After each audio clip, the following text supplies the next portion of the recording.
due to Welcome to the Lyman Allyn Art Museum in New London, Connecticut. I'm Kat Murphy, and I have a current exhibition here called Tin Can on a String, Conversations from the Collection.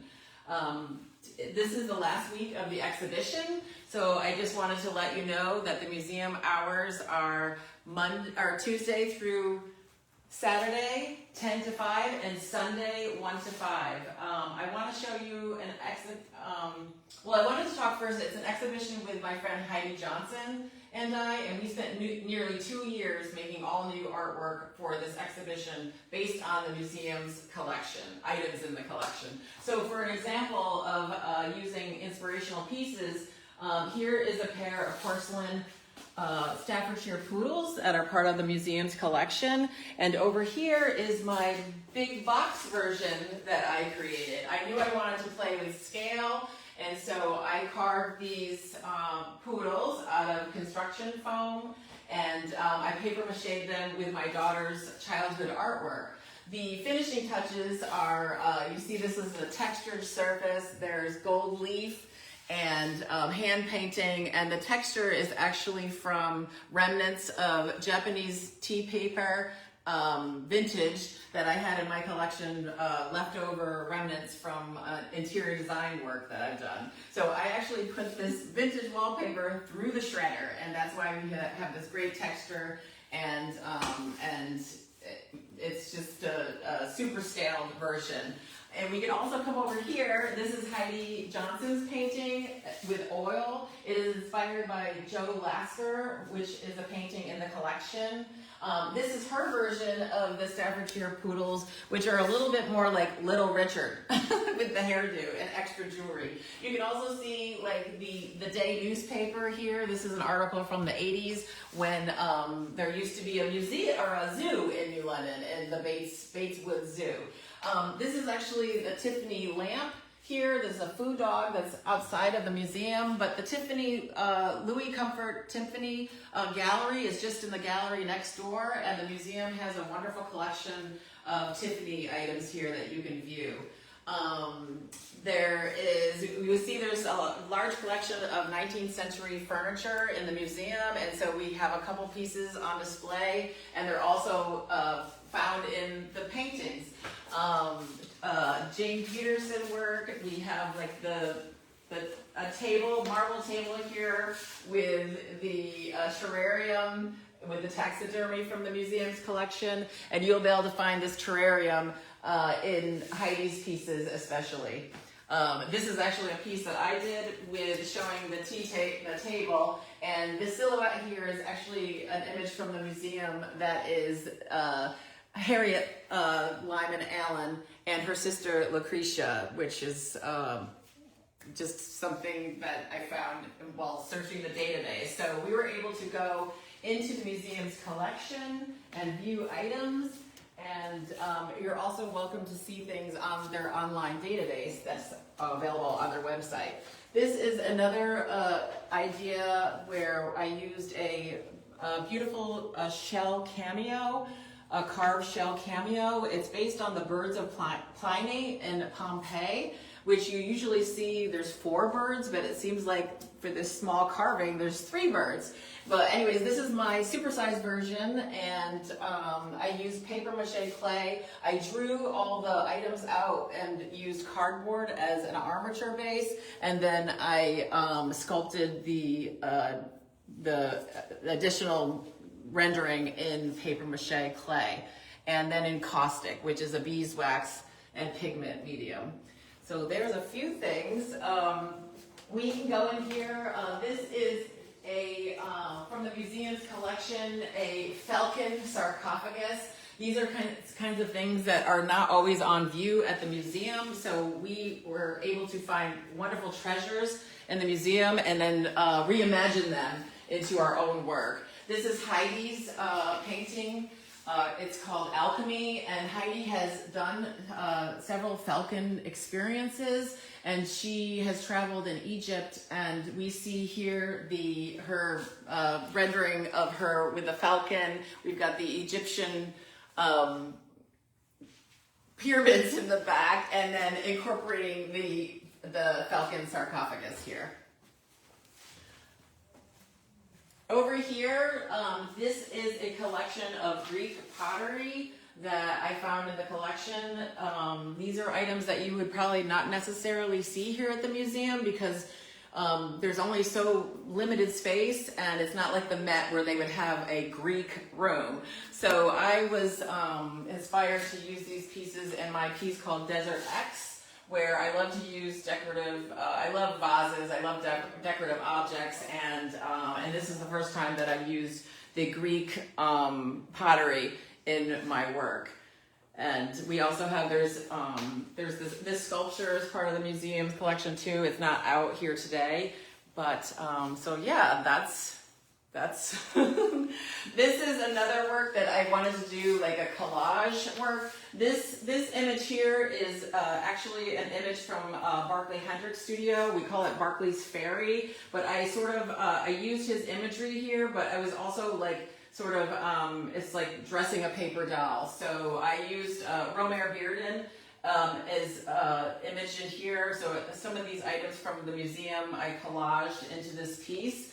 So there's Larry Fink images, and as the witness of maybe our oracle figure here. But in the museum, I found lots of theatrical drawings, renderings of ballet. So I was also inspired by David Hockney's exhibition at the Louis Vuitton Foundation, where I never knew that they had a huge auditorium and projected all his artwork that he created into an opera. So I did not know that was a thing that existed, but it was 5 levels of all of David Hockney's work in one place. So that was pretty incredible. This is based off of a Japanese medicine, tiny little medicine holder, and it's actually like I used, again, foam and paper mache to build this object. And yeah, but the smaller item is actually downstairs in the museum's collection, so you can view that too. And Heidi Johnson here, there's items that surprises that you won't see unless you're in the exhibition. This is after a Japanese writing tablet, where a writing box where you'd find ink and tools to write with. So this is all new work inspired by the museum's collection. We should go over to the next room. If you're still with us. You have several people watching live right now. Thank you, Jim. Thank you, Lily. I see McKinney, Patricia. Thank you all. This is my blueprint of a very large secretary that's in the museum's collection. We don't see the secretary out here, but you can find everything on the Bloomberg Connects app, where you'll see images of our pieces and then all the reference materials from the museum's collection. And then in here, we have 3 rooms here, and this is my inspiration. Well, this is the inspiration, an Abram Poole painting of the Spanish sisters. I was inspired by this. The double dresses were everything to me, and the rendering is gorgeous. And immediately I knew what I was going to do because I've worked with LED lighting before and designing, and so I sort of simplified the design and created this piece, which actually we could have a rave party around it because it has a transformer that we could use several different versions of blinking lights or different colors. This is Heidi Johnson's work. This is where you can see the terrariums here and like a vase piece that's part of the collection. I was inspired by, there was a German colonel who was traveling in Cameroon, and he had commissioned an artist to carve his dachshund, and I have a dachshund. So we don't see the carved piece here, but you can see it on the app. But I actually made this piece, and it has a drawer for your deck of cards or whatever, hot dogs, candy. So this is also a portrait of my dog that I was inspired by for the love of pets. I just thought that like over time, when the German colonel was traveling, just the love of pets just doesn't go away, right? So this is the Empire sofa from the museum's collection, and then I also did these wall chairs that are carved out of foam and detailed with paper mache. I had this story about, I was just inspired by, I sort of made these like right at the end before the exhibition was coming up, and I sort of just liked creating this room like a salon style, but the chairs are actually the wall art. So this is also an American version. It really is made out of walnut, but like because of the colors in the room, I gilded it. So the name of it is Not American No More, C'est Français, because it's gilded like a French piece of furniture. And then the upholstery type of thing here on the arm, that's very French. So it's almost as if this 19th century piece, which would have been in walnut, it was inspired by French furniture. So what else? So this is some copies of some of the items in the museum. It's a Staffordshire plate where we see a polar bear in a water scene, and this is Heidi's painting. It's called Blue Plate Special. You see the rendering of the plate here on the bottom, and then we see the same sofa in here. So we didn't always use the same items from the museum, but some of them we both incorporated into our artwork. This is my piece. It is called Excavation.